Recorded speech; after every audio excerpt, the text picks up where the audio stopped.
Hello again. Hello there.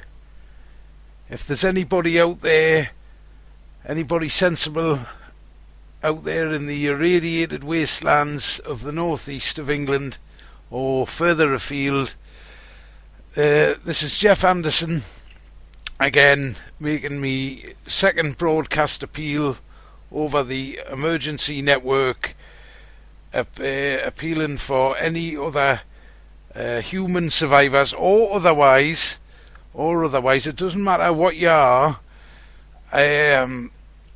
Really, I should apologise for what I said during my first broadcast there the other day.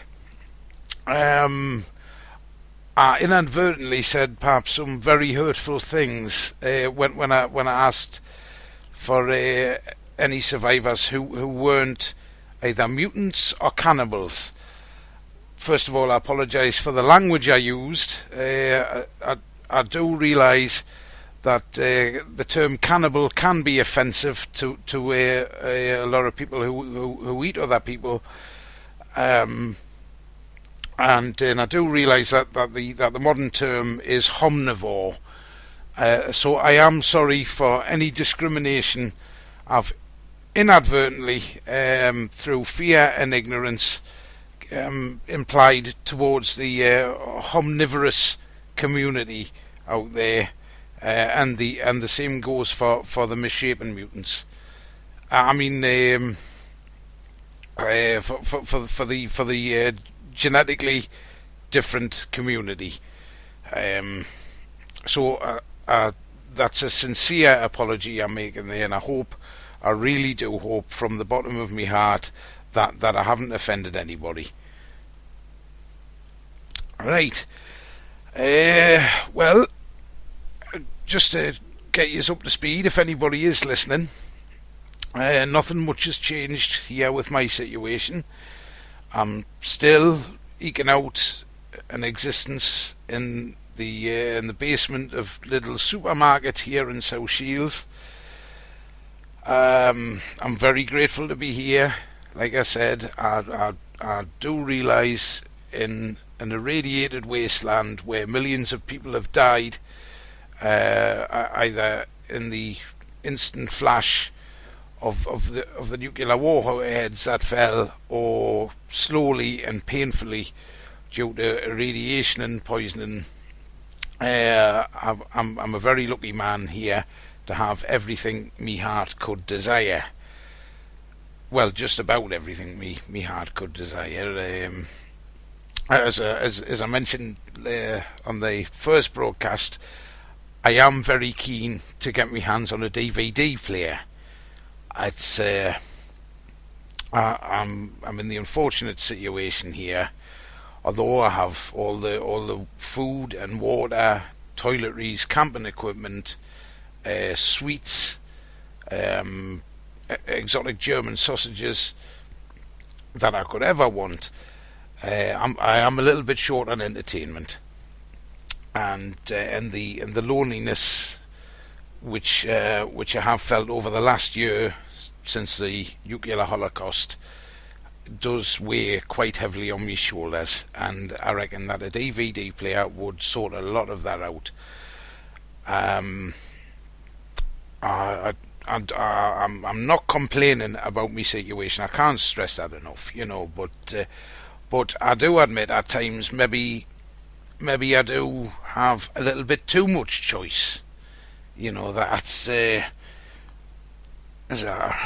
know that might sound ungrateful, but for instance, I mean, like last night, I spent an hour and a half trying to make my mind up whether to have a tin of mushroom soup or a tin of cream of mushroom soup. I mean, and well, for first things, I didn't even know you could milk a mushroom. Never mind get cream out of it. But you know, I haven't got much going on during the day and the long nights, apart from listening to the howling post-apocalyptic winds and the occasional bands of the mutant community who come and threaten us on occasion and bang on the shutters here at Little's. So maybe I have got a bit too much choice, and what would have been little decisions, little fragments of your life can turn into quite thorny problems, like I say, cream of mushroom or mushroom soup. An hour and a half it took me to make my mind up yesterday. Might interest you to know that I went for cream of mushroom soup, and today for my dinner I had a beef Wellington in a can, and I've got to tell you that I was disappointed. Really, isn't the word. I don't know what I was expecting, but I was expecting something a lot better than that. It wasn't very nice at all. But never mind. If there are survivors out there, I'm sure. So we've all got to try and keep our chins up, keep on smiling through this living hell, which is stretched out before with no sign of civilization returning or anything like that, and what with basic human contact being a rare thing now. So keep on smiling, chin up, because that is the bulldog spirit. I'm sure you agree, ladies and gentlemen. Keep on smiling through it all. And so, with that in mind, just to try and raise people's morale a bit, I thought if anybody can contact me over the emergency broadcast system with the CB radio, then perhaps we could start up a post-apocalyptic swap shop. As I've said, I'm certainly myself in the market for a DVD player. That is top of my little wish list. But if anybody else wants anything that they're willing to swap for food or water, medical supplies, sexual favours, even. I mean, all the old rules are off now, aren't they? Now that society's a smouldering pile of ash.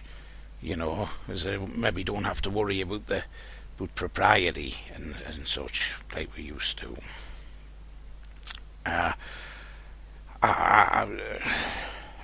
For myself, I mean, I am married, and although me presumably dead wife, Margaret, is presumably dead, until I either have confirmation of it,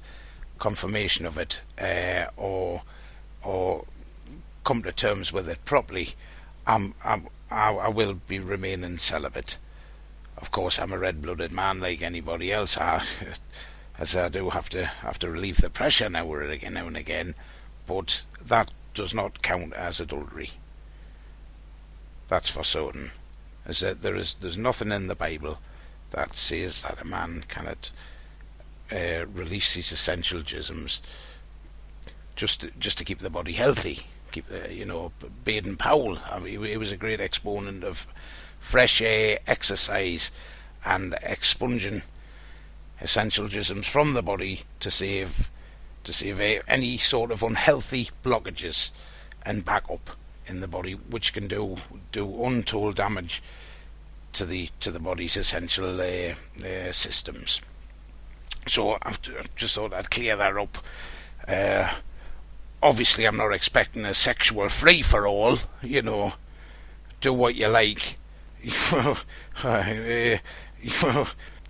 anything like that, but I'll not be taking part in it until some date in the far-flung future when I know for certain that the wife is dead. Whilst the possibility remains that me presumably dead wife Margaret is still alive, and she wouldn't be pleased by that sort of thing, and it just isn't worth the hassle, really. As if she had managed to somehow survive drinking rainwater and living on beetles or something like that, and then heard me broadcast come and saw how I was, in Littles and that, maybe did a bit of tidying up. That'd be handy.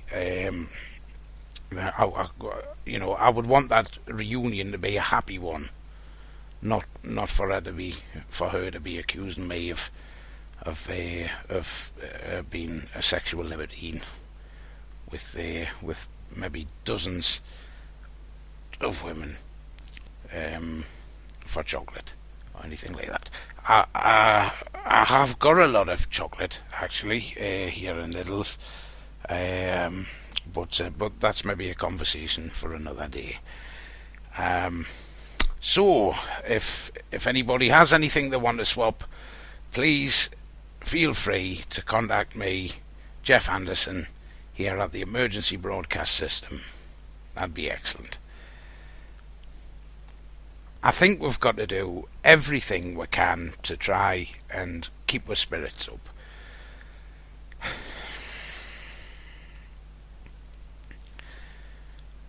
I mean that. I do. And I try my best here to try and fill my time in, try and keep myself stimulated mentally and such, spiritually. And as I was saying before, without having a DVD player, I'm in the quite perhaps cruel situation of having access to over 400 different titles of DVDs in the bargain buckets here in the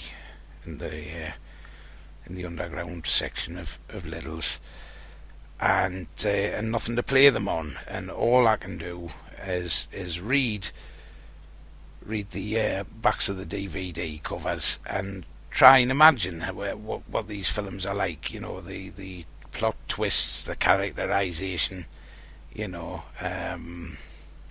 the essence of the story, and so on. But I do find it's not entirely satisfactory, and it would be 100 times better if I could lay my hands on a working DVD player. I mean, it doesn't even have to have a remote,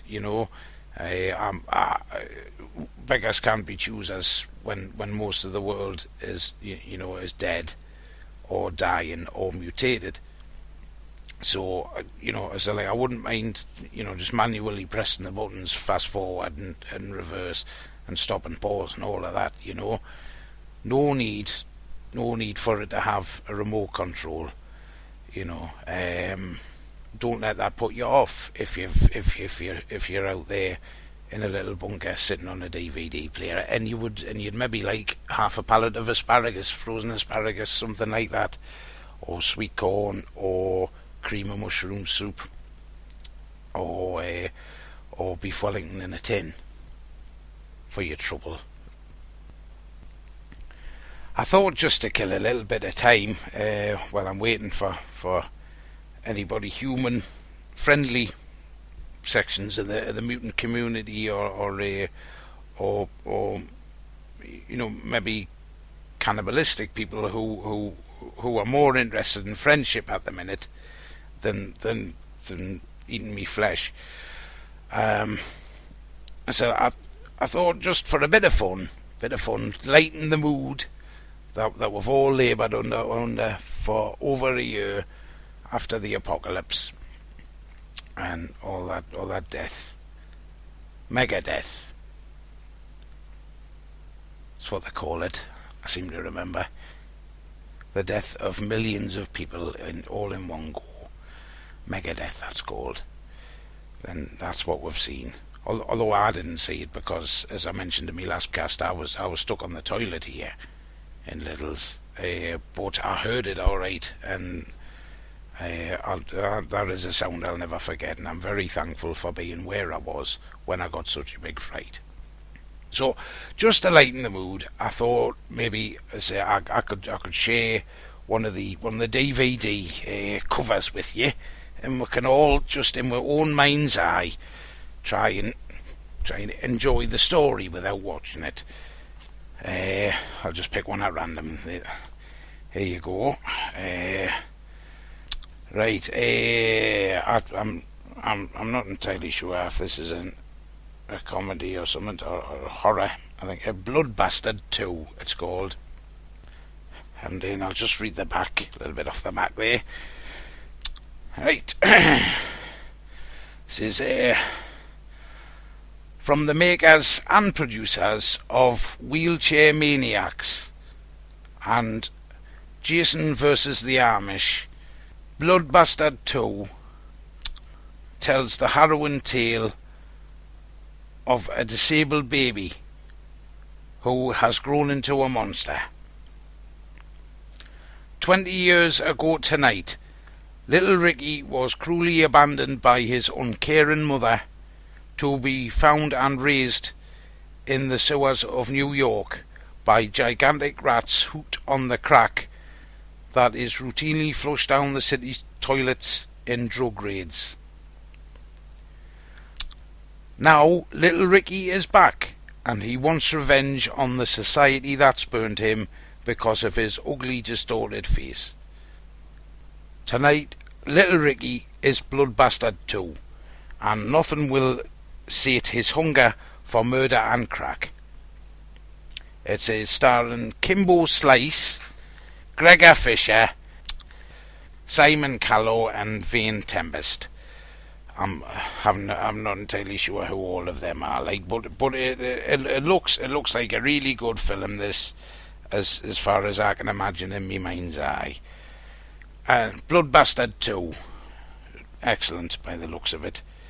He's not a very handsome fella there on the front cover, but so it might be a little bit disappointing for the ladies. I don't know if they used to handsome film stars and such. If they used to film stars with like more than one functioning eye, but I'm sure it's a very good story, Blood Bastard 2, and considering everything we've all been through, I'd like to think that Blood Bastard 2 is a happy story. You're like with a happy ending. I'd like to think everything works out for this poor little, this poor murderous baby that's grown up into a bloodthirsty maniac, and that, everybody can change, can't they? Sometimes you just got to give people the chance to rehabilitate themselves. So I'd like to think that's a happy story in the end, with a happy ending. Another little thing I've been doing to try and fill me time in and try and take me mind off the howling winds that must be approaching 200 miles an hour. Some of them storms we never saw the likes of this, even with global warming before the apocalypse. Nothing like this. It's an awful sound, isn't it, ladies and gentlemen? I'm sure you all know. But to try and take me mind off the little wars that we've got. I'm also very lucky here, as well as the DVDs, that there's a huge selection of romantic books for women, that they were selling at Lidl's. I wasn't very interested in them myself at first, but I've been having a little flick through, and I have learned to quite enjoy them, to be honest. In lieu of not having a DVD player, like I say.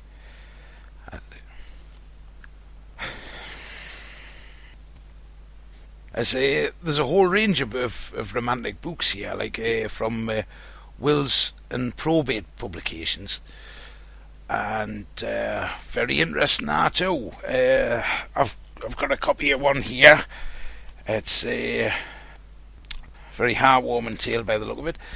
It's called Looking for Love, and it's the that's the inspirational tale of a man who, with the help of his fiancée, finally overcame a speech impediment to say his wedding vows without sounding like he was backward. I haven't read it myself yet, but I'm looking forward to when I can concentrate on things a little bit better. Looking for love, if anybody fancies that, or please get in touch. Just get in touch anyway. As it doesn't matter, even if you are a cannibal or a mutant. I'm not gonna instantly judge you, but I would ask you, just to stand outside the shutters, and until I get to know you a lot better, just to be, because we've all got to be careful nowadays, ladies and gentlemen, don't we? But I don't say that in a speciesist manner or anything like that, or judging people for what they are or what they do. As long as I've made that clear. I don't know about yous out there, ladies and gentlemen, but these nights are long, and as I say, and just to try and keep the old grey matter going, and try and take me mind off thinking of all them millions of people screaming in agony as they were bombed nuclearly to death, mega death. Probably not just in the northeast. I think it's probably down south and everywhere. Like, probably other countries, as well. I've always liked making lists myself. It's probably like the nearest thing I've got to a hobby. I mean, a lot of fellas, they like football or sports, Grand Prix, or talking about cars, something like that. Tinkering about in sheds, fixing things and that. But lists is my thing. I've always enjoyed them. I've always found them very, very therapeutic, very relaxing. So I've been making a load of lists here. I've been making a careful inventory of all the tins that I've got here and all the supplies. But just for fun, it's not all about tins. It's not all about tins. I can't stress that enough. Although a good 60% of them are, which tins I like and which tins I'm not so keen on, and beef Wellington in a can and such. But I'll just pick one out at random. I'll maybe share them with you. It's my little hobby. I'm sorry if anybody out there is bored by it or anything like that. But it's just what I like to do. This is maybe a little interesting one. I made a list myself of the 10 best television programs that they should have made before the nuclear holocaust. At 10, Police Ambulance Danger. 9, Foreigners Do the Funniest Things.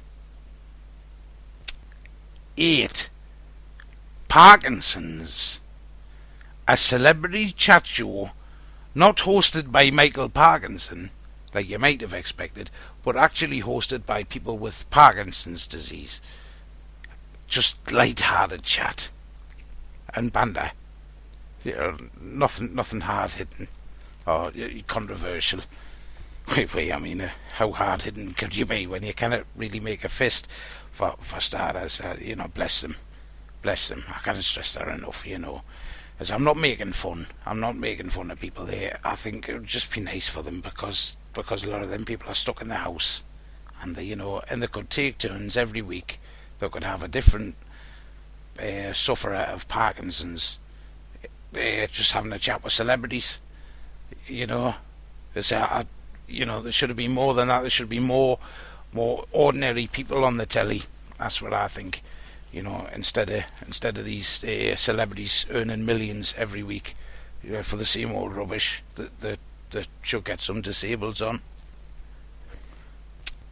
Number 7, thoughts from the olden days. I've wrote a little jingle for this one just in my head. Thoughts from the olden days. You can imagine it, can't you? Just because they're old and grey, don't ignore what they say. Listen to the old folk before they go up in smoke.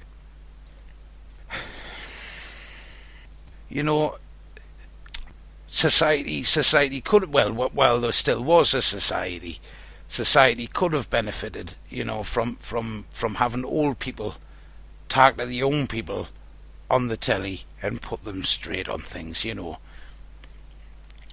I think that could have done a lot of good for the young'uns. Number 6, 20th Century Fox with Samantha Fox. She'd be really good. 20th Century Fox, you could call it. It's like some sort of movie review show hosted by Samantha Fox or some other sort of celebrity, because it'd be nice to know what sort of films are, what the storylines are and what's going on with them, and if you can't watch them. Number 5. I've had an idea for a late night. There's a little bit controversial, this one, but I've had an idea for a late night lesbian cookery show called Cooking with Gash. You can have lesbian recipes, and lesbians talking while they're cooking and frying and in the hot kitchen and that. Because it gets hot in the kitchen, doesn't it? So I think that'd be good. Cooking with Gash. Number 4, play your cards right with Trevor McDonald. Number 3, The Hospice, a situation comedy set in a palliative care centre, a bit like Fawlty Towers for the terminally ill. Number 2, As the Crow Flies, a nature programme. Strap a camera to a crow and watch what happens next. Number 1, Dr. Dog, the exploits of Snowy, the world's most highly qualified medical dog. So I hope you enjoyed that. Just lists, really. Yeah, random little things, just to try and keep morale up a little bit. Try and keep the imaginative juices flowing when that's basically all we've got. So, it's been a pleasure. It's been a pleasure talking to you. If anybody can hear us, I'd just like to urge you all yet again to please get in touch as soon as possible. As long as you aren't up to mischief or anything untoward. Not as if I'm instantly judging alternative lifestyles like cannibalism or anything like that. Not here to judge you. I just don't want people eating parts of us. That's all I ask. So hopefully somebody has heard us, and not feeling quite so alone in the dark, vacuous abyss that's my life here, surrounded by tins and no DVD player to watch.